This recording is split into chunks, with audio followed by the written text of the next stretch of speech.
qui était le premier ministre de la transition, qui est un grand politicien, qui a été plusieurs fois ministre, il a été même premier ministre, il y a longtemps qu'il est dans la politique.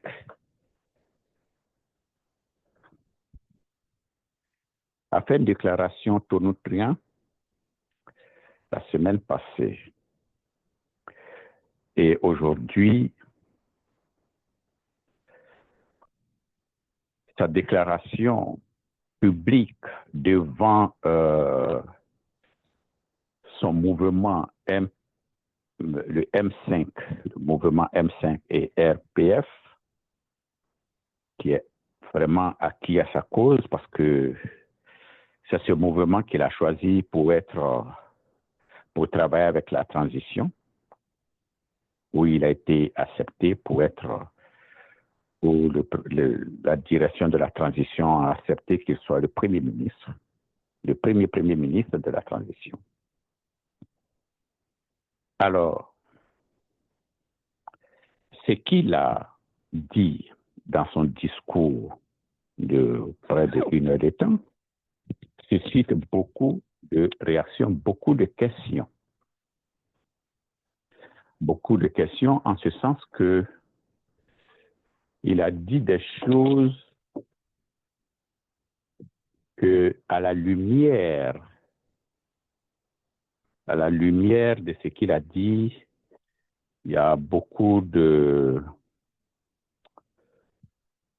contre-vérités. Il y a beaucoup de contre-vérités et il y a beaucoup de questions qui se posent aussi. C'est très important. Suscite beaucoup de questions qu'on doit lui poser. Mais nous, au cœur de la politique, nous ne rentrons pas dans ce débat-là. Nous ne rentrons pas dans ce débat-là. Parce que nous savons ce qui se passe. Au cœur de la politique, nous savons ce qui se passe. Et c'est de ça qu'il est question ce soir, que nous allons parler. Que nous allons vous donner les informations. J'ai écouté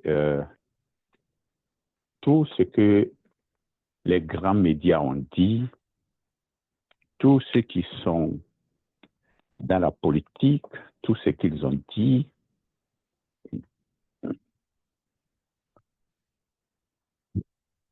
Mais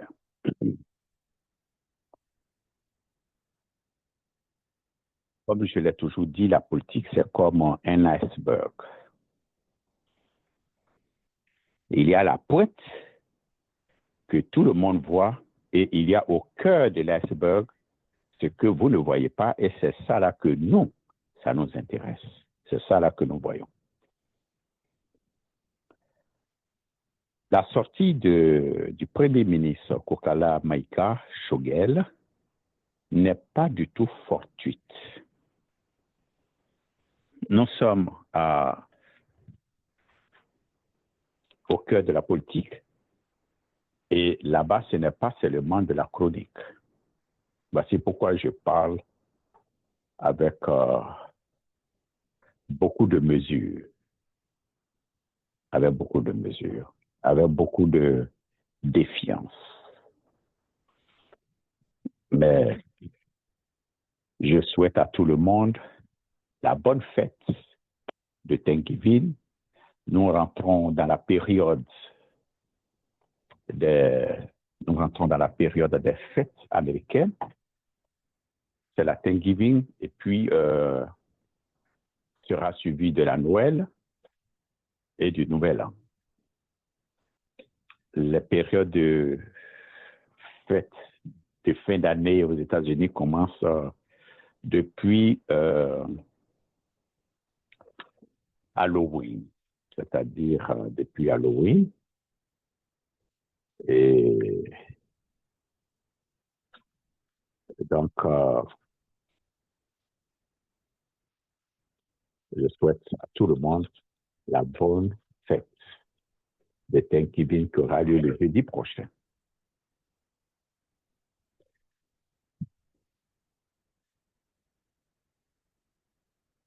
Ceci étant, nous revenons sur le dossier de Shogel. Comme je l'ai dit, ce n'est pas une sortie fortuite, c'est une sortie bien calculée. C'est une sortie bien calculée et il y a beaucoup de choses en dessous. Et c'est ça que je vais vous parler. Excusez-moi de cette manière de vous parler.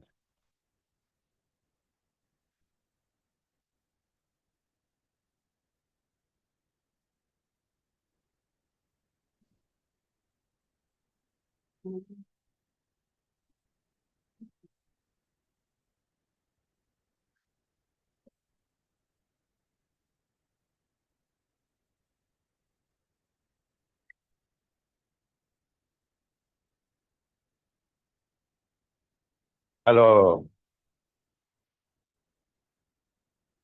la déclaration n'est pas fortuite, elle suscite beaucoup d'interrogations. M. Maïga Choguer Kokala est un politicien. Et avec son mouvement, je ne sais pas, avec le mouvement, des mouvements qui l'ont supporté, qui l'ont proposé, a beaucoup de traces. Et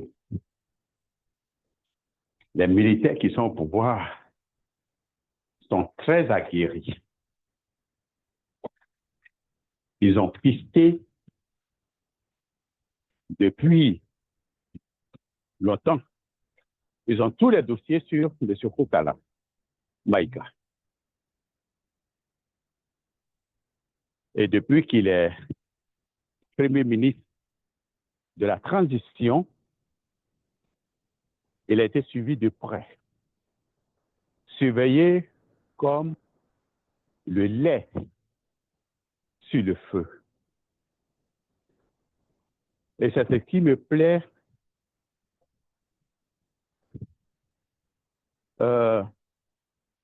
chez les trois présidents du Sahel, des États du Sahel. Ils sont très méticuleux. Ils ont mis tous les moyens à leur disposition pour dépister tous les mauvais grains, tous les mauvais grains, tous ceux qui cherchent à torpiller la transition. Et ils ont raison de le faire. Combien de fois le Burkina a fait de coups d'État? Combien de fois le Mali a fait de coups d'État et de transition? Combien de fois le Niger a fait de coups d'État et de transition, et même aussi le Tchad? Mais en Afrique de l'Ouest, les États qui ont fait beaucoup de coups d'État et de transition, ce sont ces trois pays-là. Et si vous vous rappelez, dans les années 80, 90, oui, monsieur Alpha Blondy a chanté trop de coups d'État en Afrique. Vous vous rappelez de ces chansons? Parce qu'en 83, oui, donc en 80, il y a eu le coup d'État au Burkina qui a porté le capitaine Sankara au pouvoir. Trop de coups d'État en Afrique. Donc, ce qui fait que ces pays-là sont très avertis. Ces pays sont très avertis et comme ils le disent,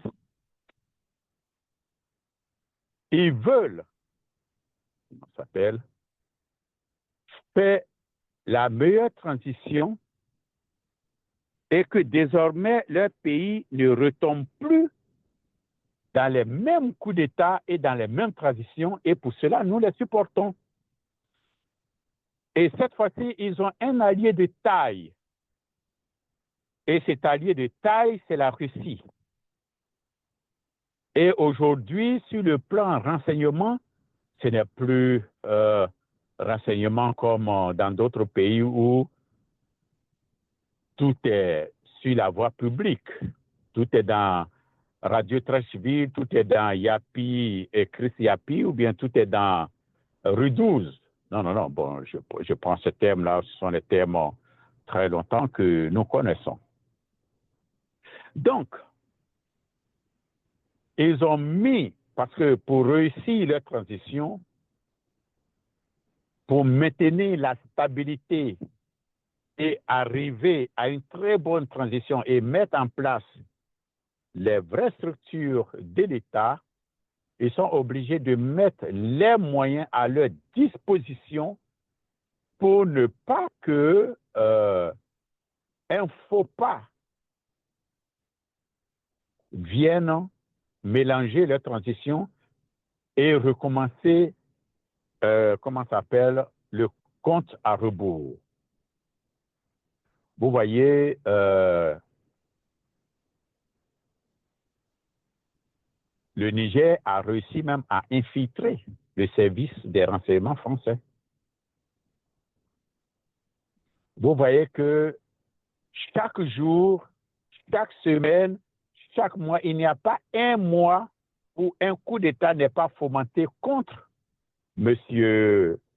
Ibrahim Traoré. Ça ne veut pas dire que les ennemis de l'AES, c'est Ibrahim Traoré seulement qu'ils en veulent. Non. Ils font les mêmes pratiques contre le Mali, contre le Niger. Et je vous dis que, je vous ai déjà dit ici, le 21 septembre 2023, c'est-à-dire le coup d'État du Niger a eu lieu en juillet, bien oui, en juillet, pratiquement en juillet 2023. Le 21 septembre, les États-Unis d'Amérique ont donné l'ordre à la France de faire la guerre à ces trois pays. Et c'est pour cela que Macron, ce que je vous dis, c'est de la vérité, et Macron a manipulé certains pays comme la Côte d'Ivoire, le Bénin, le Togo, le Ghana, le Sénégal, pour pouvoir faire la guerre à ces pays du Sahel. Ils étaient en préparation, très avancés. Vous avez vu Draman Ouattara sur ses grands chevaux. Parce que M. Draman Alassane ne peut pas comprendre que hier, M. Tchani, qui était son garde de corps à l'hôtel du Golfe, soit aujourd'hui président. Vous voyez comment les gens sont? Lui, son garde de corps est devenu président et coupe, comment s'appelle, ses avoirs dans la production de, comment s'appelle, de l'uranium. Par exemple, Draman Ouattara et sa femme avaient investi aux côtés de la France. Draman Alassane et sa femme et sa famille, sa belle famille, avaient, comment s'appelle, investi du côté de la France dans le pillage systématique de l'uranium du Niger. Donc, il ne peut pas comprendre que son simple garde-corps à l'hôtel du Golfe aujourd'hui soit président et lui tient tête et coupe ses avoirs de l'uranium. Aujourd'hui, en coupant l'uranium à la France, on a coupé aussi l'uranium à chose, comment ça s'appelle, à Draman Alassane, donc il ne peut pas supporter ça. Mais ils se sont rendus compte que si jamais ils attaquaient les pays du Sahel, adossés à la Russie, ça allait être la déstabilisation totale de toute l'Afrique de l'Ouest. Donc, le schéma avancé, c'était de maintenant il faut torpiller la transition, il faut amener, ces trois présidents à lutter inlassablement contre les terroristes. Ils ont armé davantage les terroristes, financé davantage les terroristes, pour ne pas qu'au bout de compte, ils puissent réaliser quoi que ce soit dans leur pays. Voici. Et si vous avez remarqué, le mois passé, sur les télévisions ivoiriennes, des psychopathes sous-traitants du parti au pouvoir de la Côte d'Ivoire ont fait le bilan de la transition et ont accusé ouvertement ces trois pays de n'avoir rien fait, que ce sont des minables militaires, des minables juntes militaires qui ont pris des pouvoirs et qui pratiquent, qui ne respectent pas les droits humains, ils ne peuvent rien faire, ils sont tout le temps en train de brandir, des coups d'État, des faux coups d'État. Tout ça, c'était bien calculé. C'est-à-dire empêcher ces trois présidents de faire quoi que ce soit. Et ces psychopathes sous-traitants, soi-disant intellectuels en Côte d'Ivoire, qui se pavanent sur les plateaux de télévision et de radio pour raconter leurs ignorances, leur mauvaise foi et leur méconnaissance comme des acquis intellectuels, veulent faire endosser les 60 ans d'indépendance de retard des pays du Sahel à ces nouveaux présidents qui sont là. Ils sont là, ça fait combien de temps? Ça fait 2-3 ans. C'est maintenant que Tchani a 1 an. Le Mali, ça fait 2 ans. Le Burkina, ça fait peut-être 2 ou 3 ans, oui, 3 ans, à peine. Mais aujourd'hui, le Mali est devenu un pays qui n'a plus de dette. Un pays sans dette, le Mali. Qui l'eût cru? Aujourd'hui, ces pays font des recettes économiques puisque maintenant, leur argent ne passe plus dans le trésor français. Leur argent sont déposés directement dans leur caisse. Et cela ne plaît pas à la France, à l'Europe, et cela parce que l'argent qui descendait dans les caisses de la France profitait aussi à toute l'Europe. Ne l'oubliez pas. Donc, aujourd'hui, ils chassent les gens, ils chassent la France, ils chassent l'Amérique. Qui l'eût cru? Qui l'eût cru que des pays pauvres pouvaient chasser ces gens-là? Mais M. Tiani était assis à l'hôtel du Golfe, il a tout vu. Et il a juré de ne pas accepter que ce qu'il a vu se produise dans son pays. M. Tiani a été formé ici, dans les camps militaires de la Géorgie, pour aller faire les coups d'État. C'est l'école militaire où on forme les militaires du tiers-monde pour aller faire des coups d'État dans leur pays. Beaucoup de présidents du tiers-monde militaire, beaucoup de présidents militaires qui ont fait des coups d'État dans le tiers-monde, en Amérique latine et en Afrique spécialement, sont sortis de cette école militaire de la Géorgie, aux États-Unis d'Amérique. Mais lui, il a fait le coup d'État. Les États-Unis pensaient que c'était à leur profit. Mais ils se sont vite rendus compte que c'était plutôt au profit du peuple du Niger. Ça, l'Amérique ne peut jamais digérer ça. L'Amérique ne peut jamais digérer ça.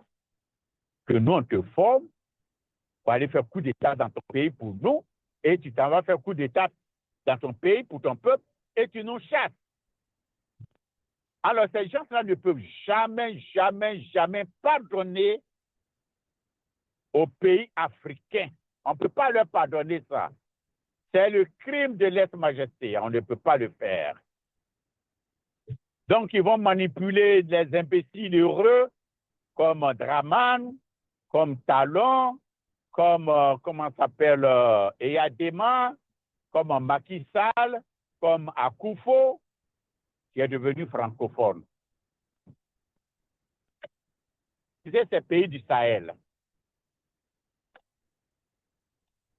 Donc, ils se sont rendus compte que si ils les attaquaient, ça allait être le désordre total dans toute l'Afrique.